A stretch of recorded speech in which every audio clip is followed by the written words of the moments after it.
I've decided to end my 2019 the same way I started it. A lot of you all may not have known because you look at my first case ever done on my particular Jon Chrymes channel to be Sarah and Amina.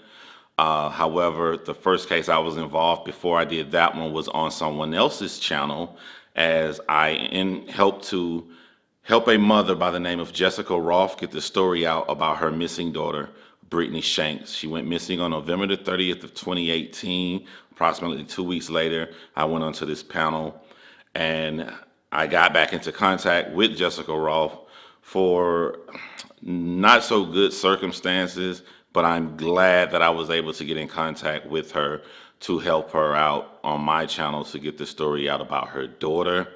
No haircut, no anything. I haven't watched the news. I haven't watched TV. I've been devoting all of my time to this. So if you guys were waiting to see part two of the Zach and Addie video, I will do that one right after this. This is important to me as this is someone who's missing, and always when I'm working with a relative, this time the mother of a missing person case, that becomes top priority as it's something that we may be able to change and help out on in the future by getting awareness out.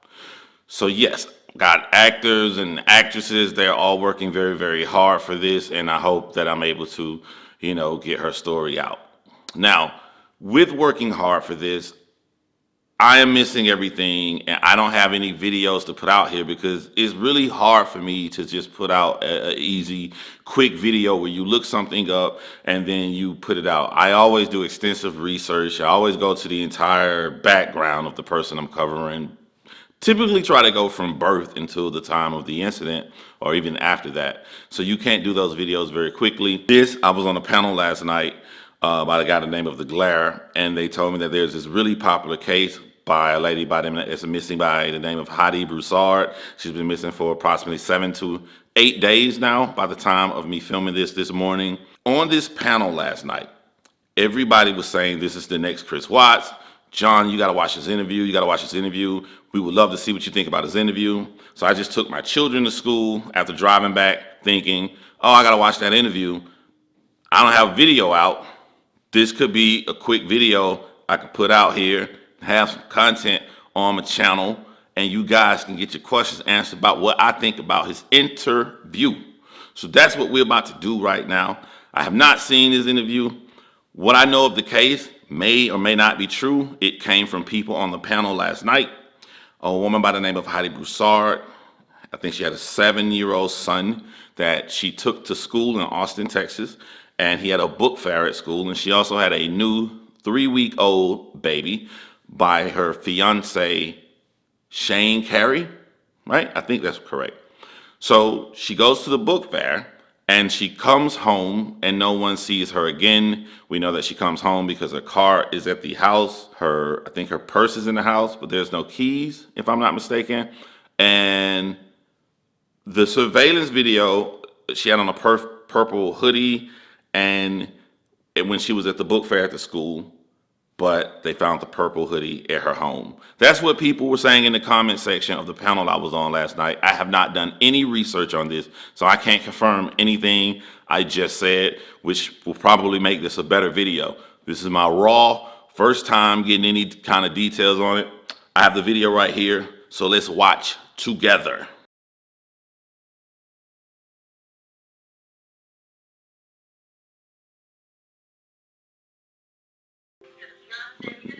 While I watch. Yes, it's my fiance.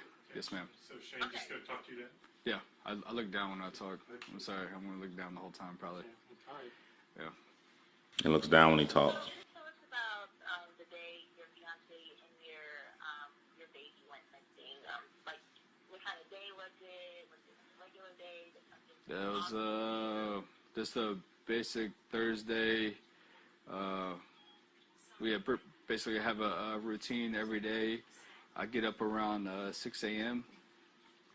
and pretty much hit the snooze button a couple times, and then I finally wake up around 6:15, drink some water, wake up the kids around 6:30, wake up Heidi and Silas right before I leave, So like once I got him up on Thursday, it was kind of a later morning. Last It Thursday. was around 6:40 whenever I got him up, and because it was Heidi's first day to actually take Margot by herself with Silas.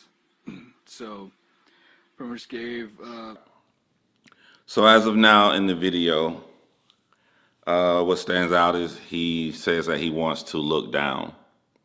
This could be interpreted two ways. You may not want to look at someone when you're lying. This also could help him out and make him look like he's telling the truth, not in the fact that he's looking down, but in the fact that he's admitting it, he's being open. So that can go both ways. I can't look at him, he's lying, he's Chris Watts, because he's looking down. He's openly admitting to that. The crackling in his voice was when he said this is her first time taking Margaret. I would assume Margaret's the little baby. I don't know. Taken with her, the 3 week old. Correct me in the comments if I'm wrong on that. If you're going through a normal routine, normal life, that would be something that's not normal. It's a big event. So it would be natural if this is your first time that your voice is cracking, as all of your reality is hitting you. Like, this is serious. This is not a joke. So that's all I see so far. Let's keep going. gave Heidi a kiss, the baby kiss, and Silas a kiss. Said have a wonderful day. Left the apartment. Went to work. And then she takes the kids to school, and she was making lunch, like right before I left. She took the kids to school. I don't know. So at around 8 o'clock, she called me. I answered the phone like right before I got in my truck. I work for Unicorn Moving. So she called me around 8, and she told me that she went to the book fair. She bought 3 books. Cost about $25. It was amazing. Like, she couldn't wait to read to Silas. And I told her I love you, goodbye. And this is hard. Take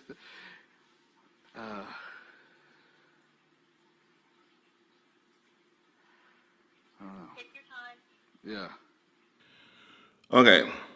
I'm thinking about when my daughter would go through a book fair in elementary school, and the book fair does go all day long. If you drop your child off at 6 something in the morning, they go to school.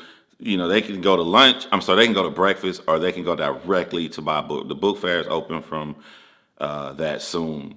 But he's saying that, I mean, things happen very quickly for this phone call. He last saw her like 6:45. He's saying now, and within an hour, she took their son. I don't know if the son is his. I know the newborn is his, so I apologize if it's not his.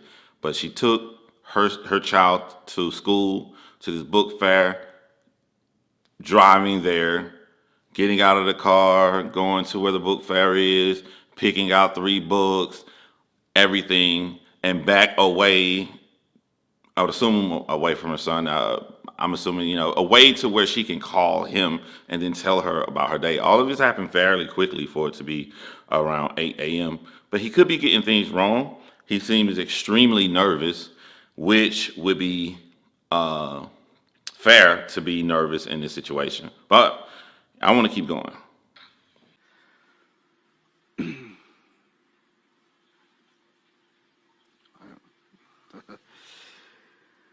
So I don't know right now. Sorry, guys, the recorder stopped. I paused it, so we'll come right back where I left off. Been repeating it all day. He's admitting that he's nervous. So. And let me know if you want me to move on to another question. No, it's a good question. This is just a weird situation right here. So I don't know. I'm not. This looks different. A lot of people. She's just amazing mom. A lot of people saying it's like Chris Watts. I'm only 3 minutes in, but this is looking a lot different than Chris Watts to me. This guy's admitting things, I don't know. He's admitting things that Chris Watts was trying to hide. He's openly saying he's nervous. When I was younger, I used to judge people online by their laughter. Some people say it's disrespectful, but and now that I'm older, I mean, a lot of people laugh when they get nervous. It's just an involuntary thing. Your brain is a mush. You're trying to portray, I want to help out with this case, but you're extremely nervous, and this is a big traumatic thing that happened in your life. So, I don't know. I'm not looking too deep into the laugh. I don't know. I don't know. I need to stand up. I don't know. I can't sit here. This is like making me so. I feel funny. He's really nervous. Like I don't know. Yeah, I'm not good in this situation. Just room to put it right here. Hey, I'm gonna just reframe a little bit. He wants to stand up. So let's just take a second. Okay. I'm gonna stop camera. How long have you and Heidi lived in Austin? So we've been living in Austin. We moved from Louisiana about 5 years ago. So we've been living here about 5 years, I believe so. Like 4 or 5 years. Like that, yeah. We came from Louisiana. Long story short, my ex-wife with my beautiful daughter Addison came down here as soon as my dad got cancer. He's cancer-free now. That's not the main story, but yeah. So we just kind of we're on the pipeline traveling, so we had to come.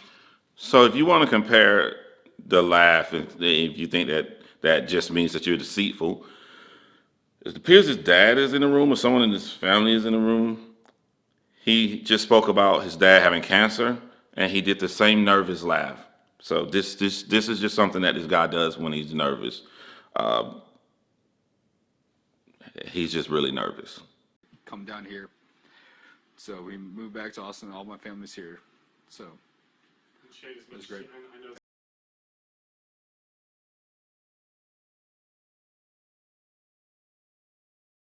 Hard, okay. Yeah, talk to your dad. Yeah. And I know it's hard to not be swaying and all like that. but- Okay, yeah. I'm sorry. No, you're doing great. Okay. Yeah. Yeah. I just want you to look for Yeah. to look It's good. all right. Yeah, Yeah, thank you. Yeah. So, Yeah, we moved down here about 5 years ago. And Living in Austin, have you made great friends with people here? Or is there yes, I found amazing friends. I started. issues with? Oh, this is so hard. I can't pick up the phone. that thing's not very loud. I know I can't. But you said I made any friends? You're from Austin. Made any friends? Or Yeah. So okay, so it's like I'm originally from Austin. Like I went to Leander High School. So I picked up the phone and just hold it. And just hold it. Okay, yeah, it's kind of down here. Yeah. Yeah. And try to talk to your dad. Yeah. Yeah. So I basically went to Leander High School. I already have friends over here, and they've been very supportive since what happened with Heidi and Margot. So Margot is a 3-week-old. But Is there anyone in Austin who you don't have a good relationship with? There's nobody. No, we have a loving and great family. Heidi has great friends. She's the most awesome person in the world. Loving mom. She supports everything everybody does. She could have like $4 in the bank account and still want to give. So she's a great person. So is Margot, our beautiful 3-week-old daughter.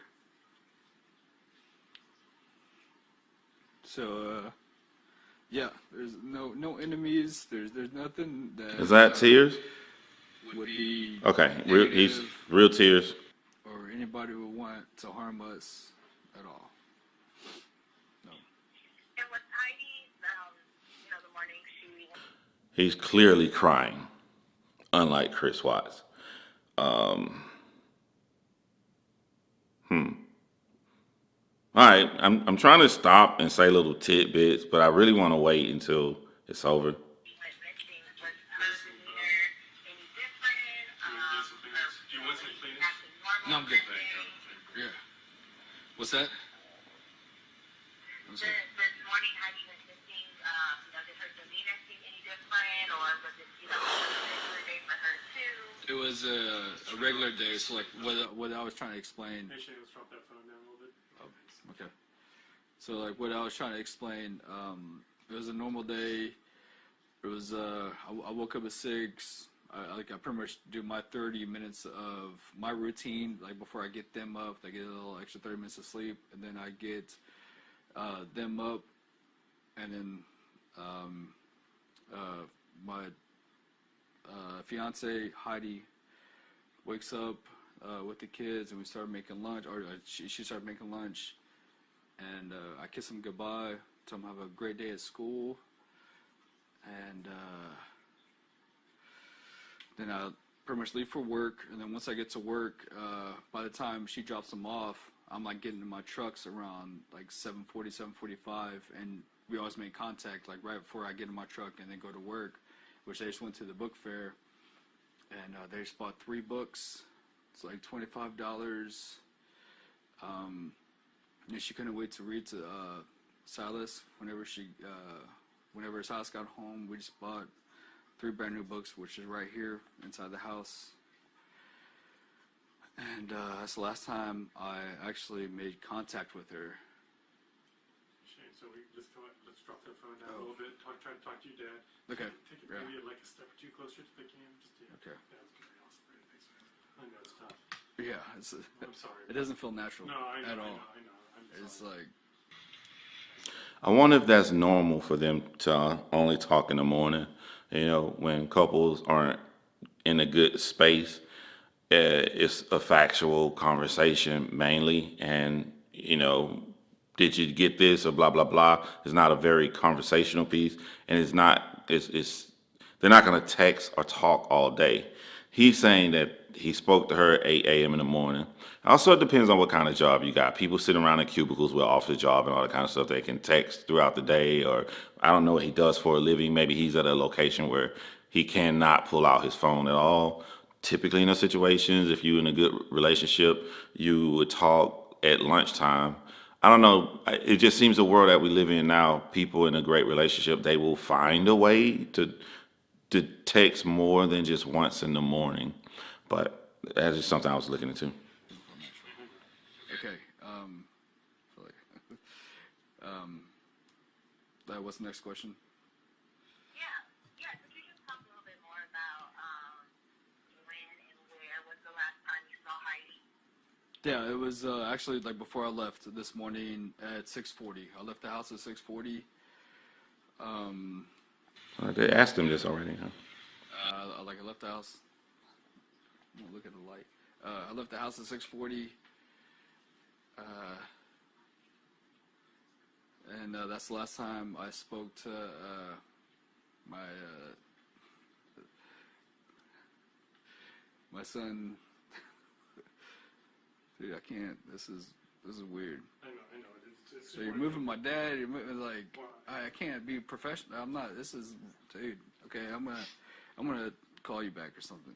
I don't know what to do, man. You make me nervous. Do you I don't know, Do you man. want to try a different I just phone? want to be natural, man. I just want to, like, this is not. I don't know. Yeah. Whether he's guilty or innocent, he can't be natural. If you're guilty, you just committed something horrific for the first time ever in your life.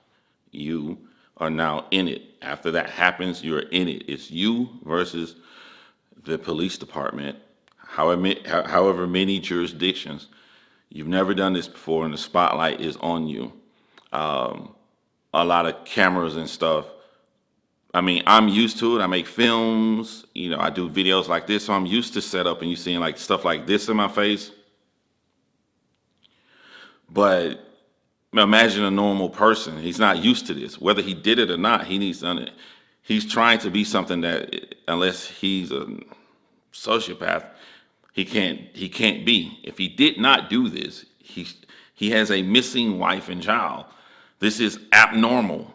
This is big. This is huge. Everything is hitting you in different flares or ways. If he did this, this is huge. This is big. You brought it on yourself, but you may have done something. I mean, you've done something that's irreversible, but the game is on now. It is all the imagination that you thought before you committed it.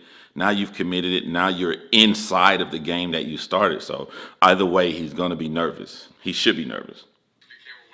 Try and look at the camera wherever you want to look at. Or just whatever you want to do. Yeah, I look down. I'm sorry. No, you're That's okay. Do You that. can tell me Whatever look- you can do, just do it. No pressure, no nothing. If it works, it works. If it don't, it don't. That's just the way we got to do it. I just want to get the word out there. I don't care how it Okay. looks. You about ready? Okay. Yeah, we got Yeah, some. because it's louder now. Okay.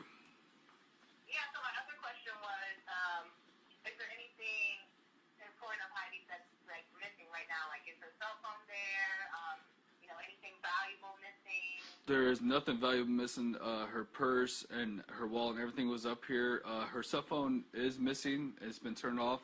Whenever I pulled up around 1:40, it's just been off since then. Nothing happened. The recorder just stopped again. That's all. Like the car seat, everything is upstairs. There's no signs of anything. Right, There's and how long have you and Heidi been together? I mean, as long as you've known her, has she ever disappeared before? Has she ever, just no, gone off the grid? Or no, anything ma'am. like that? She would never disappear. She is an amazing mom. She'll never. We have a 6-year-old son named Silas, beautiful kid. She would never leave him. Nah, she would never do this. She wouldn't do And this. just to confirm a couple of details, so how old is Margot? Margot, she was born on the 26th of November. So My girl was born on the 23rd. 3 weeks, She had her third birthday. about 3 weeks. Okay, and this is one of my last questions, but if you could say anything to Heidi right now, like if she was gonna watch the news, They're about to set him up for that Chris Watts. I want to tell her please come home. You know your family's here. She wouldn't do this. I'm not telling her this. I'm telling the sake for the family. She has a beautiful kid. She has a beautiful family. Beautiful dog named Zeus. She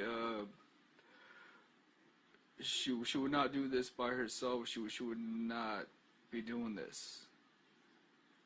This is definitely something He got me rocking. I have to know is wrong. So anybody that could share, post, do anything, 1 second helps to save a beautiful family, a beautiful kid. Just anything you could do. Just reach out. If you don't know me, I don't care. If you see the post, if you see this news, reach out. Keep your eyes open. You just be open-minded. Anything suspicious, do anything you can to help. Please. This is it's a 3-week-old baby out there, and a mom, and a son that's missing her mom and a family. And if you could say anything to the person that she and Margot might be with, what would you say to them? Her and Margot, my what? I'm sorry. If you could say anything to, the person that she might be with, like the person, because you said she wanted to do this on her own. So Okay. If you could say something to the person who may be involved in the disappearance, If you're what would you want involved, to tell them? I don't care. Set her to the side. She'll find her way home. Just bring her home safe, or put her somewhere safe. Her and the baby. Just feed the baby. She's only 3 weeks. he sounded so much like Chris Watts. I think he just made me make a face. That's the thumbnail of the video. Wow, dude. Yeah, I'm. That's gonna be the thumbnail, y'all. She's only 3 weeks old. So just find a way. You won't be in trouble. Just drop her off. She has a beautiful family.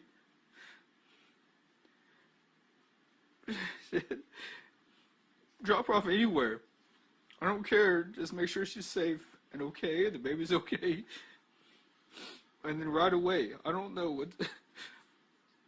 I just want her home safe. It doesn't have to be here. Just drop her off somewhere safe. If it is somebody. Just please come home. Or drop her off at my doorstep. I don't care. Just bring my family home. All right, Shane. Well, that was all of my questions. If there's anything else that you wanted to say or wanted to talk about, anything that I missed? No, just I love you, Heidi. I love you, Margo. Just anybody that could support us in any way possible. I'm about to be off. So, just any support, any old friends, share, post, like, anything, contact anybody if you see her. Just do whatever you can. We definitely appreciate it. It's almost over. Yes. Well, Shane, thank you for taking out the time to speak with us and for doing a very difficult interview. We greatly appreciate it. And yeah, so we're going to get the story out and hopefully it will come home soon. Yes, Thank you again for the interview. Yeah, thank you so much.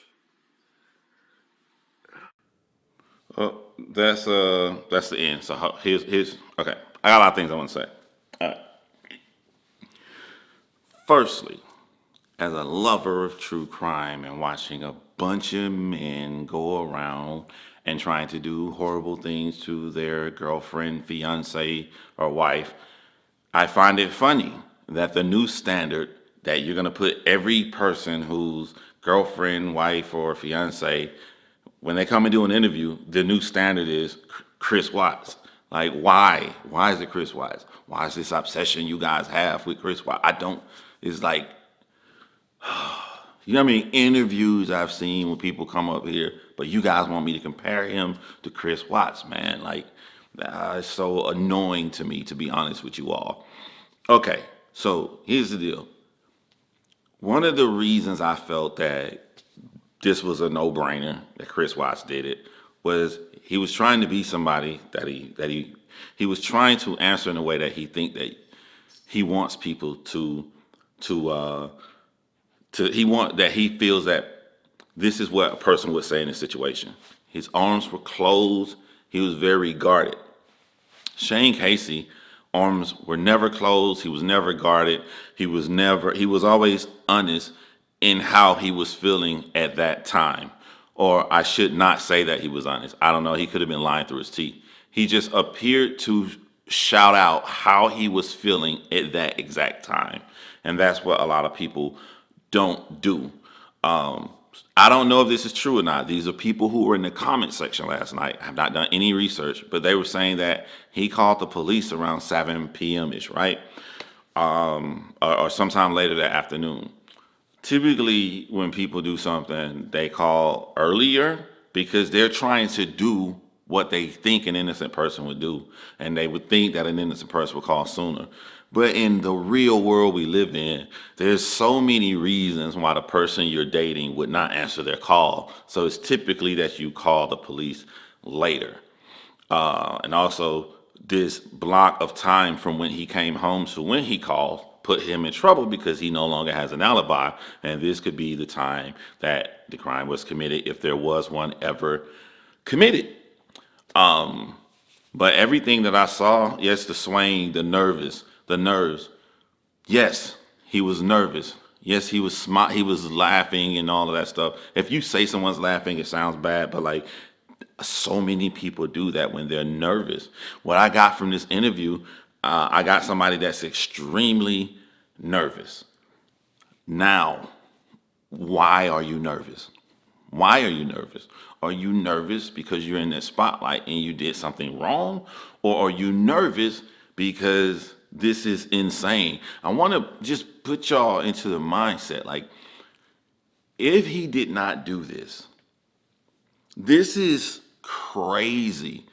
This is stuff you see on television. I'm saying if you're him and you didn't do it, you're used to turning on your TV, seeing the news. Now the news is in your living room, big cameras, big lights, and through all of this stuff, my newborn baby is missing, and my fiance is missing, who I wake up at 6 to 6:30 in the morning to see every day through my same routine. There are questions I would like to know. I would like to know about this neighborhood. I don't trust a spouse or fiance saying that the relationship is perfect. They're going to say that. I want to talk to her family because typically women confide in their family about the truth of their relationship. I want to talk to her best friends to see how the relationship really was going. I cannot look at this interview and just throw him to the wolves and say that he committed and did all of this stuff, which brings me to my pet peeve. I am so grateful that you guys would like to hear my opinion on things like this, but I don't let it dilute my mind or make me think that I'm something more special than I am. I am a normal guy. I have never gone to school. I have never been a police officer. I've never been a patrolman that worked so many years and then got my degree to go on to start to become a detective. So I have great amount of admiration for people and their expertise in whatever field they're in. I'll tell you all day what I feel about cooking, but I have so much admiration for chefs, and I think that chefs know way more than me, and I could never put myself on a level as a chef. What I don't like, I do not like when people get on YouTube and they pretend that they're the know-it-all, be-it-all. They look at this, they chop at this, and they tell you exactly what happened. They look at this guy's video and they tell you he's 100% guilty, and they're just a normal person. They look at this video and they tell you he's 100% innocent. I don't know if he's guilty or innocent from what I saw. Only thing I got from that is an extremely nervous man, and whether he did it or not, he should be nervous. I would put my stock into people who actually have degrees and psychiatrists who actually have studied body language. I want to call out right now for the people who know me and rock with me. You know I love Live Abuse Free channel. If she has not talked about this, I would like for you guys to go to her channel and tell her to talk about this. Tell her to break down this video. And if she has not already, she may have, and see what she says, because that's her profession and she is amazing at her job. She's very spot on accurate when she does stuff like this. I'm more interested to see people like that discuss what they feel so far in this. This is very interesting enough for me that I'm going to keep up with this, and I will continue to talk about this. As a realistic person, I don't think that she is alive. If someone else came to that house and did anything at this point, with it being a national news story that's blowing up, and maybe this is a good thing about Chris Watts, because if you attach your name to Chris Watts, you automatically go into the #1 spotlight, and then all eyes on you, and that can help solve a case. Maybe that is something good about Chris Watts, you know. But the fact that they compared this video to Chris Watts' interview, if they had his fiance and his baby, they had to get rid of him now, you know. So, and if he did it, you know, he got from the time he arrived home until the time of calling the police that he got a head start. I don't know. Now, there's a difference between saying that, you know, I can't definitively say I see foul play from the interview I just saw, but he's still a suspect. There's absolutely nothing that would rule him out as being a suspect if I were a detective, because his alibi is locked in while he was at work, but he came home, and if she was home or not, he has time that he's alone with her. So he hasn't cleared himself at all from this. Just because you're a suspect doesn't mean you did it. So that's where I stand here now. Dude looked very, very nervous and looks like an interesting case. And I hope that I'm wrong and that she's somewhere safe, but I'm a realistic person. I don't think that that's going to happen. For all the trillions of comments out there that's saying that he 100% did it, I think that's premature. I really do think that that's premature. If you're just going based off the interview and nothing else that's out there. But I guess we'll see. Stay tuned. Thank you guys for an incredible first 12 months. In 12 months, I got to have another sister. In 12 months, I can't believe that I used to watch these true crime stuff on TV, and almost on every case that you saw on my channel, I've worked with a family member or someone very, very close to the person I did the case on, and that's insane to me now that I look back over my past 12 months. Even the style of video was an accident. I cannot believe I had my own style when I wanted to do this. I said I was just going to sit down and just talk about a case, and it turned into a style, which turned into a documentary, turned into getting actors and stuff, and it's crazy to see yourself evolve. I thank you all to everybody that's ever supported me. Thank you all to people who believed in me. Thank you all to people who know of the very, very hard, crazy, hardest year of my life I had. That while it may not have been consistent to you, I am surprised I was able to get this amount of videos out. But as we move into 2020, we are moving into consistency. We're moving into normalcy, happiness. So you will see that. And I think in 2020, I can go from around 10,000 subscribers to well over 100,000 subscribers. They will feel the presence of Jon Chrymes. Thank you for the bottom of my heart. And I will see you guys soon, because I need you guys to do me a favor on my Brittany Shanks video. So that video will come out maybe 2 days from now. Enjoy.